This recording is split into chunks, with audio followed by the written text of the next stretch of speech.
No quiero que alguien resulte perjudicado por lo que he de revelar en esta tarde. Pueden llamarme Carlos para fines prácticos. Cuando termine esto quizás muchos de los que vivimos el asunto desapareceremos sin dejar huella de que siquiera existimos. Esto me recordó mucho el Tercer Reich. Y esa famosa frase de las SS, Der Dämon lebt für immer. Esa infame frase en alemán se traduce literalmente como el demonio vive para siempre. Cuando tuve la oportunidad de conocer al joven licenciado Guillermo Onassis III, inmediatamente me convencí de que era una persona bastante notable. Era la viva imagen de político triunfador. Desde que comenzó a contender no hubo elección que no ganase de manera aplastante. El secreto de su éxito era haber nacido en cuna de oro. Acostumbrado a mandar y al lenguaje político y de negocios no tenía rival en cuestiones de simpatía. Como si fuera pez en el agua dirigía sus propias campañas. Él personalmente hacía migas con los votantes, cosa que agradaba mucho a la gente pues este era al parecer un político diferente, joven, pero muy audaz, inteligente y sapiente de su encanto. No temía confrontar en debate a los políticos más mañosos y rastreros de todo el país. Incluso en zonas difíciles como Sinaloa y Tijuana era querido, respetado y admirado. Por si fuera poco, desde que inició su carrera él se rehusó a aceptar escoltas por parte de la policía o el ejército. Siempre estaba acompañado de hombres enormes que casi nunca se movían de su sitio a menos que el muchacho se los pidiera. Tal pareciera que le obedecieran ciegamente, eso si bien no era del todo fuera de lugar. Si resultaba algo inquietante y hasta incómodo de presenciar, pues esos más que hombres parecían máquinas, con físicos a dicho de muchos especialistas imposibles de obtener en una vida de gimnasio. Llegó el momento de las candidaturas para la contienda presidencial. El joven Onassis estaba confiado en salir victorioso del primer debate, y mientras que los viejos lobos de mar estaban visiblemente nerviosos, irritables y hasta enfermizos tras bambalinas, Guillermo, sabiendo que había suficiente tiempo para el programa en vivo, se dio el lujo de pedir una ostentosa comida, compuesta en su mayoría por mariscos frescos, cerveza, agua, carnes estilo tártaro y como postre una simple manzana. Como todos los que han visto un debate presidencial lo habrán notado, generalmente se convierte en un circo mediático de dimes y diretes, chismes y sacar los trapitos al sol de los participantes, pero a dichas de todos incluyendo a sus rivales de campaña. Guillermo Onassis III era, a falta de otra palabra, simplemente perfecto. Jamás se le había visto envuelto en un escándalo, nunca estuvo involucrado en acciones ilícitas, no tenía relaciones personales fallidas, ni multas de tránsito. No había ni una sola falta administrativa desde su registro en educación primaria, hasta la fecha, pero para los que buscan la nota fácil y escandalosa, aunque eso resultara encantador e inverosímil, para un viejo reportero como yo, tanta perfección solamente hacía que mis alertas y mis sospechas se pusieran en rojo. Es que digo, tantos sexenios fallidos, especialmente el último que provocaban la vergüenza, el enojo y el coraje de quienes escuchamos promesa tras promesa, decirse y perderse en él. 24 horas después de la toma de poder, Guillermo estaba sumamente tranquilo, con una pose casi divina sentado con una irreverencia encantadora, escuchando las patrañas de la boca de sus interlocutores, prometiendo como siempre a la ciudadanía el sol, el cielo, la luna y las estrellas. Él solamente estaba con una pierna cruzada sobre la otra, y jugaba con sus dedos sin quitar la vista de sus contrincantes que encontraban eso, al igual que yo, bastante incómodo, al grado que uno de los partidos de siempre tuvieron que bajar del estrado a su candidato pues se quedó paralizado de lo que supusieron era pánico escénico. Todos y cada uno pareciera que estuviesen asustados, intimidados, como si algo muy grande y maligno no les permitiera hacer lo que se supone fueron a hacer allí. ¿Y qué era lo que les caracterizaba? Mentir a la gente para ganarse su simpatía. Después de la sarta de mentiras y promesas imposibles de cumplir, llegó el turno del licenciado Onassis. Este con el garbo de un príncipe subió al estrado entre una tormenta de flashes de miles de cámaras, que estaban centradas en la nueva sensación de la política mexicana. Onassis miró a todos los presentes y brevemente dijo: el pueblo no necesita más mentiras, ni promesas vacías, requiere de acciones valientes. Dicho esto, el salón quedó en silencio y él bajó del escenario, para después escuchar el enloquecido aplauso y las ovaciones de todos los presentes. De hecho, Guillermo Onassis fue el único que aceptó detenerse a conversar con la prensa. Las preguntas eran miles, la respuesta solamente una: vamos a gobernar como siempre debió ser. Misteriosas palabras de un hombre misterioso, Pero eso no hizo más que aumentar su popularidad al grado de que las encuestas eran claras. El 80% de la gente lo quería como primer mandatario de la nación. Desde los ortodoxos de derecha hasta los más liberales de izquierda pensaban que era hora de un cambio, pero, desgraciadamente, no como la gente esperaba. El día de las elecciones no hubo realmente mucho que cubrir, no hubo sorpresas. El licenciado don Guillermo Onassis III se había convertido por decisión casi unánime, con un aplastante total de 74% del grueso de los votos en el presidente de la República Mexicana. En la sala de prensa esperábamos un escándalo, especialmente de parte de la saliente oposición. Pero todo fue silencio, solemnidad, una inquietante calma. Decidimos esperar una hora si no había instrucciones y nos dirigimos rápidamente a Palacio Nacional, donde con la imagen de un alfeñique, el rostro desencajado y una actitud más de tristeza que de derrota, el presidente saliente esperaba al flamante primer mandatario en turno. Guillermo aún no llegaba. Toda la gente presente, entre políticos, embajadores, personalidades, militares, marinos y demás, aparte de nosotros, estábamos expectantes a la llegada del presidente Onassis. Algo a lo lejos sobre la famosa avenida Madero rompió el silencio. Era una marcha militar. La banda de guerra tocaba una pieza muy poco usual. La pieza en cuestión era llamada Saludo al Regimiento. Todo habría estado perfecto de no ser porque los veteranos reconocieron inmediatamente esa pieza como una de las favoritas de la SS.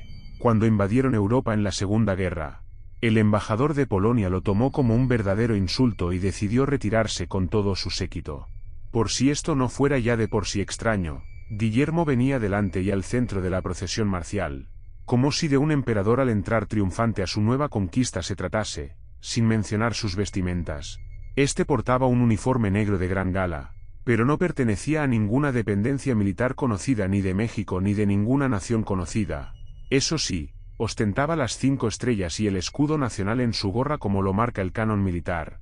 Al ostentar el rango de comandante, la gran pompa y elegancia de la marcha no hicieron más que enardecer el encanto del pueblo por su nuevo presidente. Incluso el embajador de Estados Unidos dijo en tono de broma, finalmente uno con agallas y con zapatos. Al presentarse frente al presidente saliente, la majestuosidad del nuevo mandatario se dio a notar más, no solo por dar el saludo militar a la bandera, sino por arrodillarse ante ella y besarla, como un solemne compromiso, mientras que el presidente saliente se miraba asustado, intimidado ante su sucesor, no solo por su imponente apariencia, su mayor estatura y su gallardía, sino porque había algo en el que realmente daba mucho miedo. Esa misma noche se hizo una gran gala. Todos los asistentes disfrutaron de un gran festín. La felicidad de todos era tal que se habían olvidado por completo del protocolo y la solemnidad de la ocasión.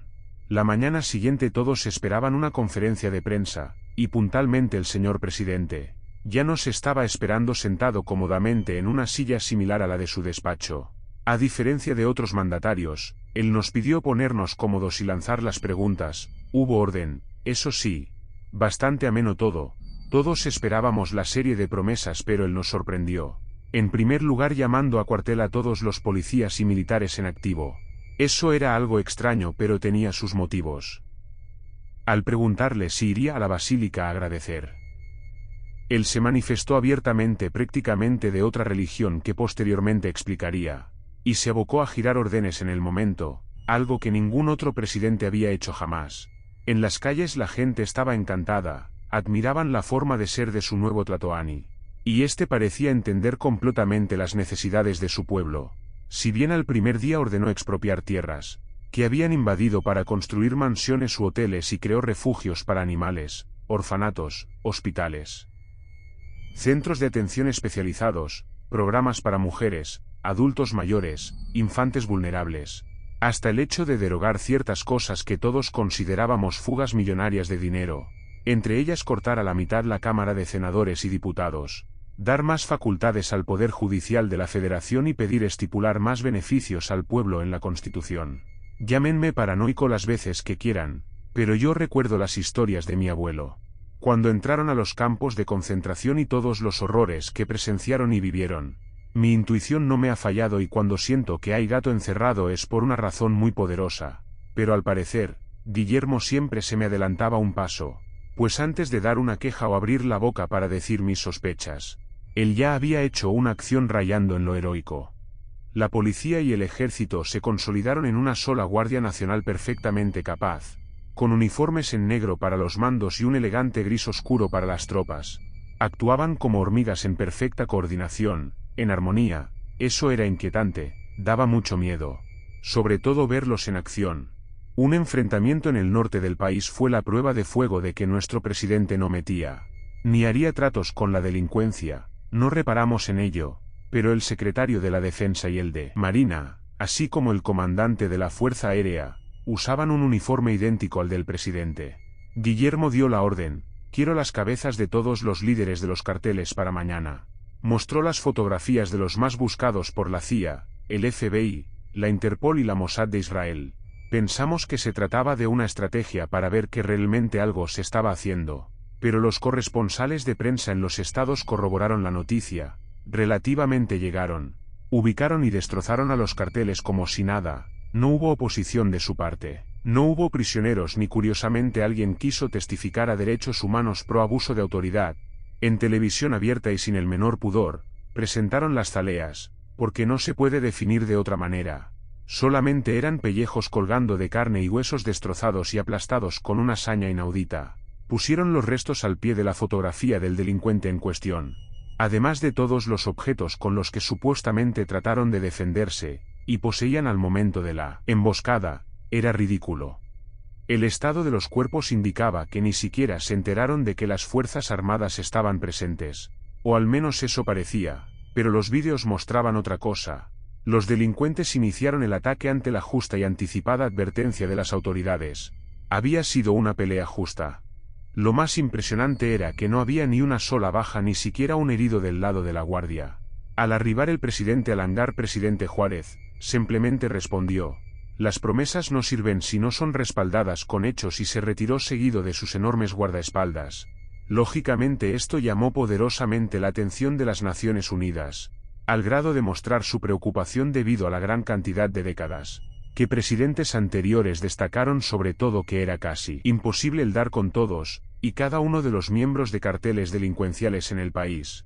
Pero el presidente Onassis en menos de 3 meses de gestión, no solo localizó, sino que ubicó, desmanteló y eliminó a todos y cada uno de los principales organismos delictivos del país y algunos del extranjero, expulsando además a la mafia china, las maras, la mafia albanesa entre muchas otras.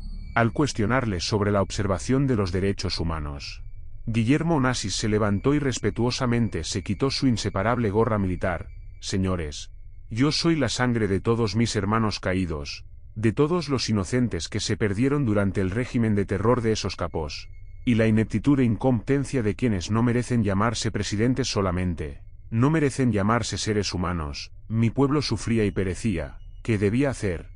¿Acaso no ustedes mismos dicen que no se debe negociar con terroristas? El emotivo discurso del presidente de México le ganó no solo la simpatía de todos los presentes, sino que fue nombrado el ministro encargado de los asuntos de paz y defensa, un cargo que fracasó anteriormente en nuestro país. Por si fuera poco, aprovechó para dar a conocer su plan comercial a corto plazo, lo que interesó grandemente a muchas naciones para aliarse con México, produciendo así una abundancia y una ola de oportunidades nunca antes vista. Onassis tenía el toque de Midas. Todo lo que tocaba se hacía oro. La gente, más que un hombre, lo miraban ya como un dios. Cada oportunidad lo ponía más en alto cada vez. En México se erradicó la pobreza, la enfermedad curable, la delincuencia al grado de llegar a ceros. Se convirtió en el mejor lugar para invertir y vacacionar. Pero le repito que sé perfectamente cuando hay gato encerrado. Nadie en el mundo puede ser tan perfecto. Mis colegas me decían paranoico y solamente algunos me creían. Ustedes conocen la paradoja de Epicuro. Él era un filósofo griego que planteó algo muy cierto pero en su momento escandaloso. En el siglo IV antes de nuestra era él planteó este dilema sobre el mal afirmando: si Dios puede y no quiere, no es bueno; si quiere y no puede, no es omnipotente. Si Dios es todopoderoso no puede ser totalmente bueno, y si es totalmente bueno no puede ser todopoderoso. Refiriéndonos a cualquier persona, esto aplicaría perfectamente a nuestro bien amado y casi divino presidente.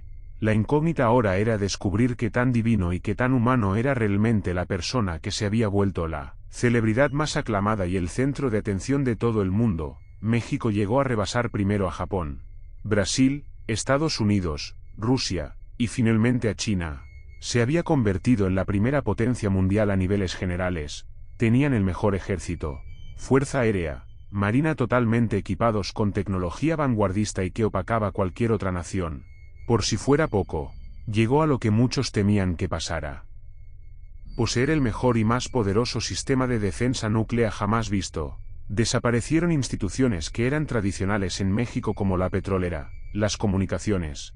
Todo era moderno, eléctrico, atómico. Eso se ganó el respeto de todo el mundo, pero también una sensación de miedo, de desconfianza hacia México y su encantador presidente. Al pasar de los años, la utopía de Onassis continuaba enamorando y volviendo realidad los sueños más guajiros del país entero. Todo era dicha, alegría y felicidad, a tal grado de olvidar cosas extremadamente importantes que no se habían mencionado jamás en el gobierno casi saliente de Onassis. Y las cárceles, los orfanatos, los albergues para indigentes y personas sin hogar. Debatía acaloradamente estos puntos con algunos colegas cuando el noticiero estelar dio una noticia que hizo que escupiera escandalosamente mi trago y casi me ahogara con este. Una noticia que literalmente conmocionó a todo el mundo, pero a su vez los llenó de júbilo y esperanza. Por primera vez en su historia, la Constitución Política de los Estados Unidos Mexicanos fue modificada por unanimidad de acuerdo con el total de votos a favor, para la reelección del licenciado Guillermo Onassis. Tercero, en la calle estallaron las muestras de alegría, de júbilo. Tendríamos paz, abundancia y prosperidad por 6 años más. Estaba feliz por la gente, digo. Más de un siglo sufrimos de saqueos, ineptitud, ineficiencia, corrupción y fuimos víctimas de la impunidad de la delincuencia. Mientras que pensaba en esto, me preguntaba qué hacían los demás partidos políticos, dónde se habían ido los opositores al partido gobernante. No me malinterpreten, si bien gozaba de todos los beneficios como todos los demás, había algo que no me terminaba de gustar. Soy judío, y sé muy bien que lo bueno dura poco. Esto ya había durado demasiado como para no tener un alto costo, por lo que me dirigí sin permiso con cámaras y micrófonos al penal de máxima seguridad más cercano. Me presenté como elemento de la prensa. Ellos nunca habían objetado en permitirnos el acceso, pero ya no había guardias de seguridad penal, eran elementos de negro, evidentemente de la nueva Guardia Nacional. Lógicamente me pidieron que me retirara con la amabilidad que caracteriza a esos elementos en casi 7 años. No volví a ver a un solo policía corrupto, y eso era precisamente lo que no me gustaba, no por la corrupción en sí, sino porque sería imposible ahora sobornar a alguien para dar con la verdad. Salimos a la calle nuevamente, eran como 350 metros hasta el retén de la guardia. Cuando alguien nos chistó, era un hombre, estaba mugroso, olía a licor barato y sudor, pero estaba totalmente cuerdo. Yo te conozco, eres Carlos, el reportero de ese canal, ¿cierto? Asentí con la cabeza y él me pidió llevarlo y sacarlo de allí. Me daría información por comida, un baño y algo de dinero para huir del país. Entre colegas nos miramos. Era la oportunidad que estábamos buscando. Una ocasión única de descubrir que el nido de la perfección que nos habían hecho creer era falso. Llevamos a ese sujeto hasta mi departamento. Al darse un buen baño y arreglarse ya lucía como una persona totalmente diferente. Al darme cuenta reconocí que se trataba del comandante García, jefe de la policía ministerial de la ciudad. ¿Qué le pasó? García, pensé que todos los mandos se habían unido a la Guardia Nacional. Este pobre hombre no pudo contener el llanto y finalmente casi en shock comenzó a relatar. Carlos, has reparado en observar detenidamente a los elementos de la Guardia Nacional, les has mirado a detalle. Has visto su rostro, sus ojos, sus expresiones. La verdad no había reparado en ello, pero era verdad.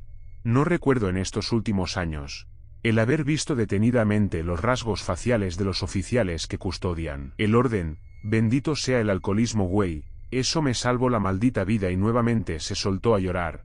Cuando pudo controlarse le invitamos a que comiera para reponer fuerzas y ánimos. El pobre sujeto devoró todo cuanto habíamos puesto en la mesa. Pareciera que no se había alimentado como Dios manda en semanas.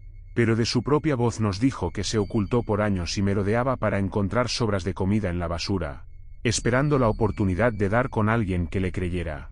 García comenzó su relato con el día del acuartelamiento obligatorio de tropas. Abiertamente él decía: yo voté por el otro, mientras reía y devoraba cantidades ingentes de tacos. El caso es que al llegar a los cuarteles, algo pasó. Yo estaba ebrio, pero no tanto eso me salvó. Me pasaron detenido en el campo militar número 1, ya sabes güey, ese de conscripto. La pequeña y mugrosa celda me libró de lo que les pasó a esos pobres infelices, como nadie más puede entrar. Esperaron a la madrugada cuando nadie ve, para juntar a todos, incluso los que me cuidaban a mí. Al momento algo como un rayo, pero de color negro, desapareció a todos y cada uno de esos pobres desgraciados. Yo solamente escuchaba los gritos, y luego voces gruesas, inentendibles, buscando a alguien que hubiese faltado para llevarlo dentro. Eso era como una especie de tanque o barco enorme. Era negro, por eso no se veía en la noche. Luego de ese aparato, descendieron los otros. Nunca vi tal disciplina en un ser humano, y es que estos no lo son, nunca les ves el rostro, porque no son personas, sus caras son grises y verduzcas, tienen escamas, como los lagartos, y tienen osteodermos como los lagartos. Luego llegó Onassis vestido de militar. Hablaban, pero ese no era una lengua o idioma, sino una especie de sonidos, como los que hacen los animales por lo bajo, de baja frecuencia. Sí, esa madre. Luego llevaron a los jefes de ejército, policía, fuerza aérea y marina, y los reemplazaron con otros de ellos. Ese güey está loco, hermano, y aparte es fanático porque una especie de luz violeta oscuro no dejó terminar a García, y acabó también con mis compañeros. Tragué saliva al ver a Guillermo Onassis frente a mí. Señor presidente, ¿a qué debo el inesperado horror?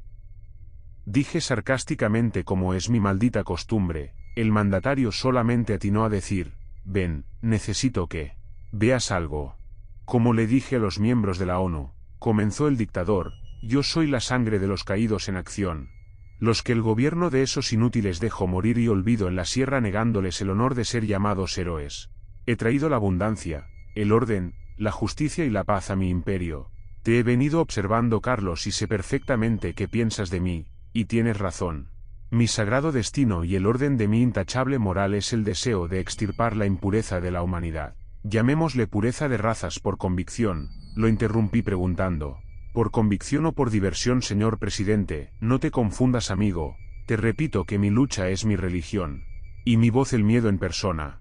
Miedo que, como pudiste ver, me quitó la competencia del paso sin hacer nada más que usar mis feromonas. ¿Quién diría que esos malditos viejos tenían herpetofobia? Ya entiendo, eres un lagartijo. El mandatario rugió furioso y una gruesa cola me acomodó las ideas de un fuerte golpe. Sí, por decirlo así, somos algo similar a lo que llaman reptiles en tu mundo. Pero no venimos de otros planetas o galaxias. La verdad, siempre hemos vivido aquí, separados solamente por un portal. Mire la miseria de la nación, vi gente inocente morir, y que el maldito gobierno nunca hizo nada por remediarlo. El presidente recargó su extraña arma en su hombro y se sentó, nos sirvió a ambos un trago y continuó. Conocí personas sencillas, Carlos, gente buena, perdiendo la vida a causa de la ineficiencia. Pero yo vine a traer paz. Soy la raza que gobernará este mundo, pero para que haya paz y armonía se requieren enormes sacrificios. Por ejemplo, desapareció la corrupción. El precio fue desaparecer a la raíz de esta, la policía, el ejército, los políticos, etc. Erradicamos el narco de raíz, pero el precio fue alto, acabar con los proveedores, los consumidores, los jefes, carteles y los presos que en la cárcel seguían distribuyendo y atemorizando a la población, para mantener sus negocios a flote. Un pequeño sacrificio, pero lo valió, y lo mejor de todo, acabamos con la basura en las calles. Erradicamos la pobreza y el desvío de fondos para los albergues, centros de rehabilitación, cárceles, orfanatos y clínicas. Ya no hay enfermedades comunes que aquejen a la población. Aunque allí sí el precio fue demasiado alto, por desgracia tuvimos que desaparecer a los presos, los vagabundos, los pobres y especialmente a los infantes, que eran quienes más sufrían. Pero mira, se acabó el desabasto de medicinas y alimentos. Erradicamos todos los males que impedían a la sociedad avanzar y lograr ser la primera potencia mundial de la era moderna. Hijo de P, ¿qué hiciste con esas personas, maldito? Un nuevo coletazo me reacomodó las ideas nuevamente. El regente se inclinó hacia mí y dijo con total seguridad: no lo entiendes, ¿verdad, animal? Este país estaba en ruinas cuando yo llegué, era el hazmerreír de sus propios pobladores. Todo el mundo abusaba del más pequeño y el más tarugo siempre. Yo les traje la paz y el orden, la justicia que se merecían, pero nada es gratis en este mundo. Todo cuesta mi amigo, además mi gente tiene que comer. Yo soy la Orden Negra, me miran con la cara de un dios, el Mesías del nuevo orden mundial. Todo lo que conoces como magia negra, iluminados, cosmovisión, la lanza del destino, todo es real. Traje todo lo que siempre desearon, y me llevé a cambio todo lo que les causaba esas cosas que les provocaban dolor y terror, eso que dañaba sus almas y corazones. Soy el nuevo Führer chiquitín, el cuarto Reich, llámale como quieras, pero nada ni nadie van a poder detenerme. No hay potencia mundial que se me oponga o se me resista y sus patéticos y decrépitos dioses han muerto. Le escupí la cara y le dije que era un maldito fanático, y bueno, todo estaba perdido. Me apresaron en un agujero en una prisión vacía donde el único reo era yo hasta 2064. Cuando me encontraron, me tomaron declaración y mi testimonio fue presentado para mi liberación sin cargos. Estos malditos lagartos se alimentaron de los reos, los pobres, los enfermos y los indigentes. Yo creo que esa precisamente fue su desgracia. La gloria y la tragedia de Guillermo Onassis III fue confiarse de su propia grandeza. Con lo que no contaba el semidios ególatra, era con que nosotros contamos con un gen muy especial. Me refiero a los seres humanos, el cual nos infecta con enfermedades propias de la tierra como el sarampión, la viruela, la varicela, las cuales a nosotros ya no nos afectan debido, precisamente a la autoinmunización que se desarrolló generación tras generación. Fue así que las maravillas que el mundo vio acerca del lagarto que quiso ser emperador, se fueron al caño por una pandemia de sarampión explosivo, muy contagiosa, la cual a nosotros no nos afectó, pero acabó en menos de un año con toda la población traída a nuestro mundo por Guillermo Onassis III, quien por cierto, en realidad sí existió pero su lugar fue tomado por ese usurpador maniático, que se sentía la reencarnación del tío Adolfo. En poco tiempo las cosas volvieron a la normalidad. Volvió el caos, oh mi amado caos. Honestamente se estaba tornando aburrido el país sin crímenes, escándalos, locuras, tonterías y, por qué no decirlo, corrupción, nuestra bendita y amada corrupción. Gente, las utopías no son buenas. Como dijo el rey lagarto, el costo de la felicidad, de la tranquilidad es demasiado alto.